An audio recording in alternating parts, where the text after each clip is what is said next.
Hello, I'm Amy Rose. We will learn about aldehydes and ketones.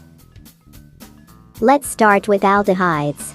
Aldehydes are considered the most important functional group.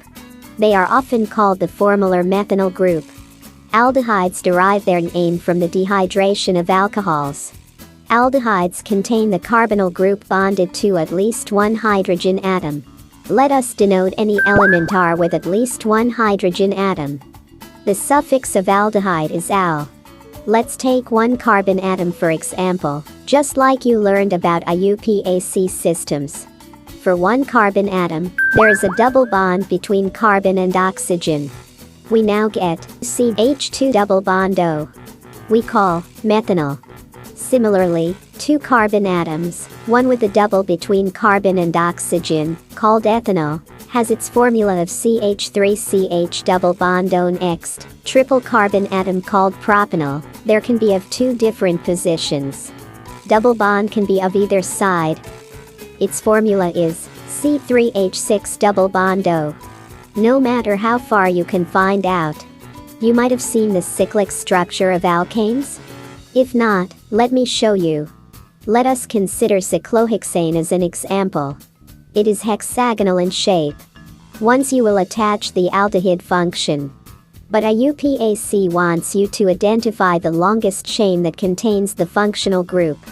This part is one carbon chain, which is methanol, with one substituent on it, a cyclohexyl group.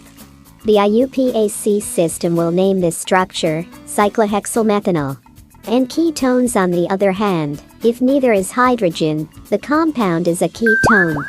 It uses two different elements, rather than hydrogen.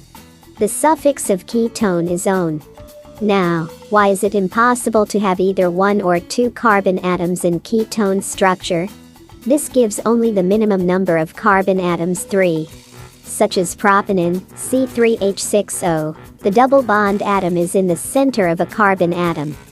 Similarly, the 4-carbon atom is called butanone, the double bond is in the either side of it.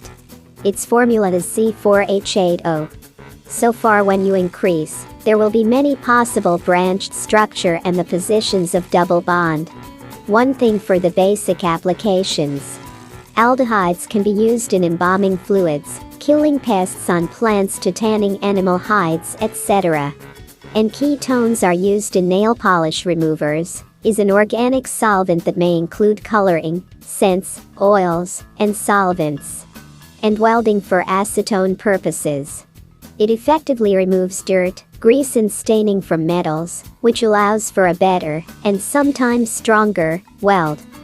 Like, comment, and subscribe now on YouTube.